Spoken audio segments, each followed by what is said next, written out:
ফের কি লকডাউন, আবারও কি ভ্যাকসিন নিতে হবে? পুরনো স্মৃতি ফেরাচ্ছে কোভিডের বারবারন্ত।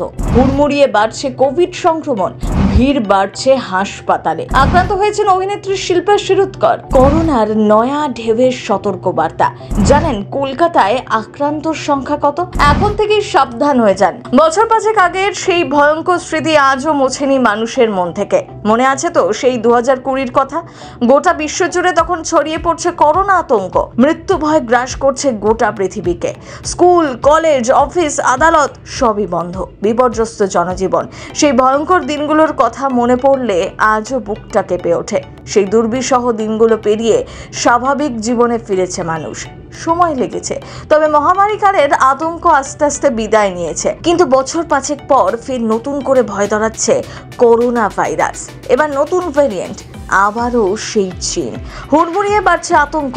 সেই ভয়াবহ মাস্ক, স্যানিটাইজারের দিন আবার ফিরবে না তো? সিঙ্গাপুর, হংকং, চীন এবং থাইল্যান্ডের মতো দেশগুলিতে নতুন সংক্রমণের ঢেউ যেভাবে আছড়ে পড়ছে, তাতে আতঙ্ক বাড়ছে বিশ্বজুড়ে। এই নতুন ঢেউ নতুন ওমিক্রন সাব ভেরিয়েন্টের কারণেই। 2025 সালে মে মাসের প্রথম দিকে সংক্রমণের সংখ্যা হুড়মুড়িয়ে বেড়ে 14,000-এরও বেশি হয়েছে, যা এপ্রিলের শেষ সপ্তাহেও ছিল 11,100। হাসপাতালে ভর্তির সংখ্যাও বেড়েছে। ভারতেও থাবা বসিয়েছে এই নতুন করোনা। ইতিমধ্যেই আক্রান্ত হয়েছেন বিগ বস খ্যাত বলিউড অভিনেত্রী শিল্পা শিরোদ্কর। তিনি সোশ্যাল মিডিয়ায় পোস্ট শেয়ার করে করোনা পজিটিভ হওয়ার কথা জানিয়েছেন। জানা যাচ্ছে নতুন এই ভ্যারিয়েন্টের নাম JN.1, যা 2023 সালে অগস্টে চিহ্নিত করা হয়েছিল। আচ্ছা, করোনা ভাইরাসের এই নতুন প্রজাতি কি আমাদের ভ্যাকসিনের সাথে লড়াই করতে সক্ষম, নাকি এর জন্য নিতে হবে আবার নতুন ভ্যাকসিন?